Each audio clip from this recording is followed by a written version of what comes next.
Algunos parlamentarios de la nueva mayoría han acusado al gobierno de falta de diálogo prelegislativo, todo esto en el marco del envío al Congreso de la Ley de Presupuesto 2015. Desde el PPD, la DC y el Partido Socialista, algunas voces han cuestionado el secretismo con el que se habría llevado adelante el diseño del erario nacional.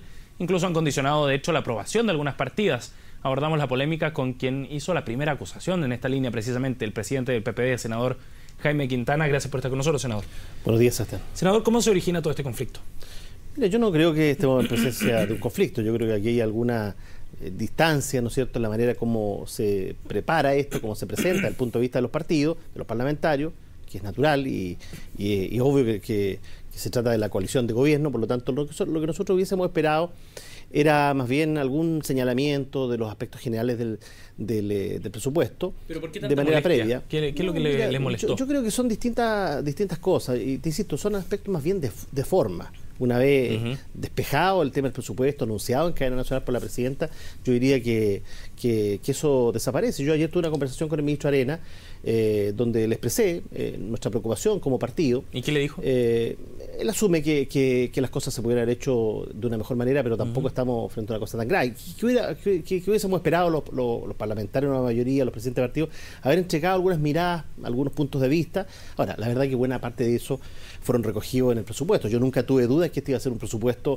responsable, un presupuesto contracíclico, un presupuesto reactivador, un presupuesto que se hace cargo de los compromisos de campaña, de la reforma y alineado con lo social, con la agenda social del presidente Bachelet. Pero quizás esa intención de plantear esos puntos tenía que ver con algunas aprehensiones respecto a qué tan grande podía ser este presupuesto. Quizás algunos parlamentarios esperaban incidir para que fuera aún más grande de lo que se presentó. Mira, nosotros siempre señalamos de que frente a una coyuntura de desaceleración como la que tenemos hoy día, este presupuesto tenía que ser contracíclico. Tenemos una política monetaria expansiva y yo creo que ese propósito se cumple cuando tenemos un crecimiento del 9,8% en términos globales de expansión. ¿Lo deja satisfecho esa cifra? No, esa cifra nos deja satisfechos, y asimismo también el crecimiento y la expansión que tienen ministerios inversores. Yo creo que es un presupuesto bastante responsable. Creo que las áreas que crecen son las que se requiere que crezcan ahora, son los ministerios que van a generar dinamismo en la economía. Estamos hablando de salud con un crecimiento muy significativo, obras públicas muy significativo. Hay una agenda claramente de la presidenta Bachelet que va más allá de lo que es una ley de presupuesto 2015. Hay temas estructurales, temas muy de fondo, hay definición política gruesa en este presupuesto por parte de la presidenta. Y lo vamos a abordar de inmediato, pero me gustaría quedarme en este tema porque usted dice es un problema de forma más que de fondo, pero si fuese tan sutil quizás no se habría expresado públicamente, pero son varios los parlamentarios que han hecho eco precisamente de este reclamo, y ayer se produjo una conversación en pasillo entre Ricardo Lagos Weber y Jorge Pizarro, ambos senadores de la nueva mayoría. Y la sensación que me quedó después de escuchar esa frase era de algo de celo, quizá, de parte del senador Pizarro hacia Ricardo Lagos Weber. Le dice, usted es un privilegiado, pues, senador. Yo no creo que Ricardo Lagos Weber haya tenido ninguna información privilegiada en este ámbito. Yo creo que él es un presidente bastante responsable en la conducción de la Comisión de Hacienda, por supuesto. Eso lo hace tener una disposición también distinta, que es la misma que en general tienen todos los parlamentarios de la nueva mayoría. ¿Pero tiene más cercanía con Alberto Arenas? Yo creo que él tiene el diálogo que corresponde a cualquier presidente de comisión, pero también tiene razón Jorge Pizarro, tiene razón la democracia cristiana. Creo que aquí no costaba nada haber compartido alguna información general, haber escuchado a los parlamentarios, haber conocido este planteamiento que se ha hecho ya en detalle a partir del anuncio entregado por la presidenta, que es un gran presupuesto y lo vamos a respaldar y lo vamos a defender con mucha convicción. ¿Y ustedes le solicitaron instancias de reunión, o otros parlamentarios, no solo ustedes del PPD, con el ministro Arenas para reunirse? Sin lugar a duda, el presidente subrogante del Senado la semana pasada, el senador Tuma,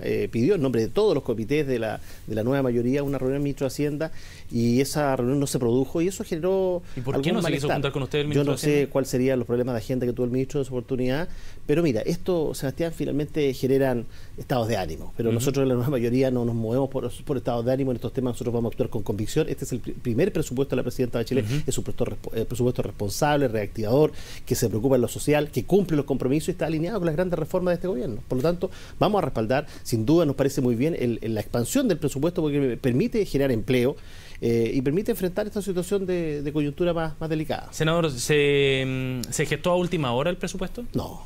Porque acá los plazos se conocen, están por ley, digamos, pero... Yo creo que no. Yo creo que el presupuesto se venía trabajando hace tiempo con los distintos ministerios, y ahí está el resultado, cuánto crece en cada área. ¿Y había muchas diferencias dentro de la nueva mayoría de cuánto debía crecer? Yo creo que no, yo creo que siempre nosotros creíamos que un presupuesto para enfrentar una situación como esta tenía que naturalmente crecer más que el producto. Esta afirmación que hacía la derecha cuando era gobierno de que no podía crecer el presupuesto más que el producto, tenía que ir bien acoplado. La verdad que ese es un dogma que no se sostiene por ningún economista serio, digamos.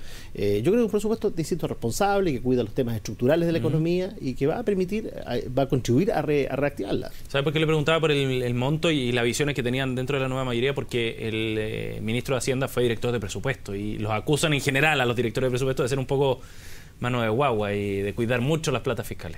Un 9,8 está bien de expansión, el 10,2% en educación, que a propósito se aprobó la reforma anoche, sí, pues. Que termina con todo tipo de discriminaciones en un gran trabajo que hizo la Cámara de Diputados, particularmente la Comisión de Educación, que luego llegará al Senado. Yo creo que en general es un buen momento. Vamos al detalle de aquel presupuesto, este presupuesto que parte un poco cuestionado, pero con el aval, en definitiva, dice usted, de la nueva mayoría. 10,2% ya me dice que le deja satisfecho, pero en el ámbito de la educación, perdón, 9,8%. En el ámbito de la educación es un 10,2% que crece el presupuesto del gasto fiscal para el 2015 y da la impresión de que no es tan potente como lo que se esperaba, ¿no? Se hizo toda una reforma tributaria precisamente para darle recursos a la educación y crece un poco más que el promedio de todo el gasto. A ver, si bien este es el primer presupuesto del gobierno de la presidenta Bachelet, el gobierno de la presidenta Bachelet no parte el 2015. Lo mismo que en materia económica. En materia económica, este 27% que crece la inversión pública, que va a ayudar justamente a la reactivación económica, va de la mano, va aparejado, es continuidad de un anuncio de fortalecimiento de la inversión pública que fue hecho hace 45 días y que ya está en plena ejecución. Yo veo hoy día bastante dinamismo parte de los ministerios, particularmente los ministerios grandes, salud, obras públicas, que están invirtiendo. Por lo tanto, en educación pasa exactamente lo mismo. Este 10,2% va a ser continuidad de estos 2.000 millones de dólares que fueron ya inyectados para fortalecer la educación pública. Si esta ley se aprueba y queda despachada dentro de los próximos 2 o 3 meses, la que se aprobó ayer en la Cámara, en la Comisión de Educación, eso va a significar 400 millones de dólares de inmediato para la educación pública. No es cierto, como decían algunos, que este proyecto no llevara o no fuera acompañado de buenas noticias para la educación pública y un fortalecimiento. También la lleva. Pero uno se queda con la cifra del 10,2% del aumento de presupuesto en esa partida de la educación. Sin duda, pero ahí no todo eso es infraestructura. Por supuesto que hay un componente de infraestructura que ya comenzó, que está en plena ejecución a partir de los anuncios que hizo la presidenta hace algunos meses atrás. Pero de todas maneras, uno esperaba que el 2015 comenzara la inversión más potente en el área de la educación. Yo entiendo que comienza ahora, pero ¿no habría sido esperable que el presupuesto de esa cartera en particular creciera mucho más y no lo que crece el gasto en general? Mira, yo lo que veo, cuando uno empieza a desagregar los elementos del presupuesto de educación, tú te encuentras con 100.000 niños que van a ser beneficiados con el incremento de las salas cunas y jardines infantiles solo este año, 400.000 jóvenes que van a empezar a recibir hasta el séptimo decil, hasta el 70% más pobre de este país van a empezar a recibir beca. O sea, yo lo que advierto de este presupuesto, no solo que es expansivo, que es responsable en lo social, que se hace cargo de la reforma, sino que yo creo que va a anticipar de alguna manera el beneficio a la educación superior.